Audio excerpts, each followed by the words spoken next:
healthcare costs on everybody's mouths, on everybody's minds, Right. and in everybody's wallets. Right.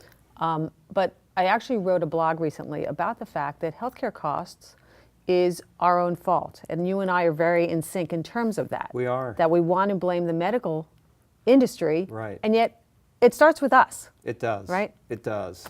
I can't emphasize that enough, because really, in the final analysis, we have to take responsibility. And poor diet and lack of exercise and smoking, although smoking rates are way down, and excess use of alcohol and drug abuse contribute to poor health.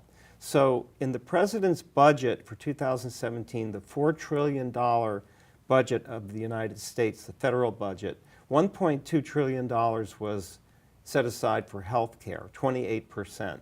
So how are we going to make a dent in this enormous expenditure?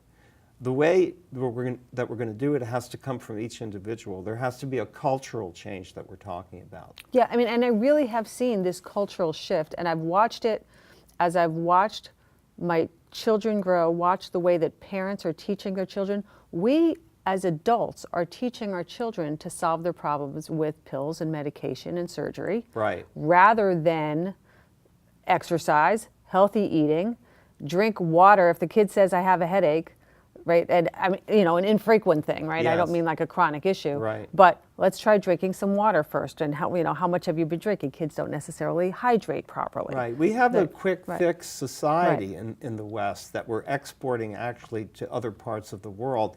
And the excuse in our mind is, it's okay if I eat that pizza and my cholesterol goes up because there'll be a pill to take care of that. Or it's okay if I eat that chili dog and I get heartburn because there will be a pill to take care of that. Right. Well, instead of getting into those problems to begin with, why not at least moderate what you eat? You don't have to completely eliminate it, but you can moderate it. And even moderation of your diet and moderation of your exercise regimen can go a long way. It's true. The challenge, it's constantly the challenge, because Geritol has been saying that for, decades, Right. Eat right, sleep right, eat right, and take Geritol That's every what day. Jack right? LaLanne was saying. Exactly. And in some ways, I call it's boring, right? They don't want it, wah, wah, wah. It sounds like Charlie Brown. It does. Right? It does. So, maybe making people understand that it's hitting them in their pocketbook is the way to get them to finally get off the couch and realize you're in control. Yes, but there must be a cultural change. Right. It really has to be an immense change from seeing what's been acceptable, what's been the mainstream in the United States and in the West and now in other parts of the world, and what we really have to do as a culture. It has to be shown that, no, it's not all right to eat 3 hot dogs at lunch or, a deep dish pizza by yourself. Right. It has to be unacceptable. Right. Well, and then again, those quick fix drugs have a cascade of their own side effects. They do. Right. So and they're very expensive. They're expensive, and then they create other problems for which you need other drugs. That's exactly that create right. other problems, and it's ongoing. It is. I mean, would you rather be in that downward spiral of pills and money, or would you rather look good and feel good and know that you're taking care of yourself and your family?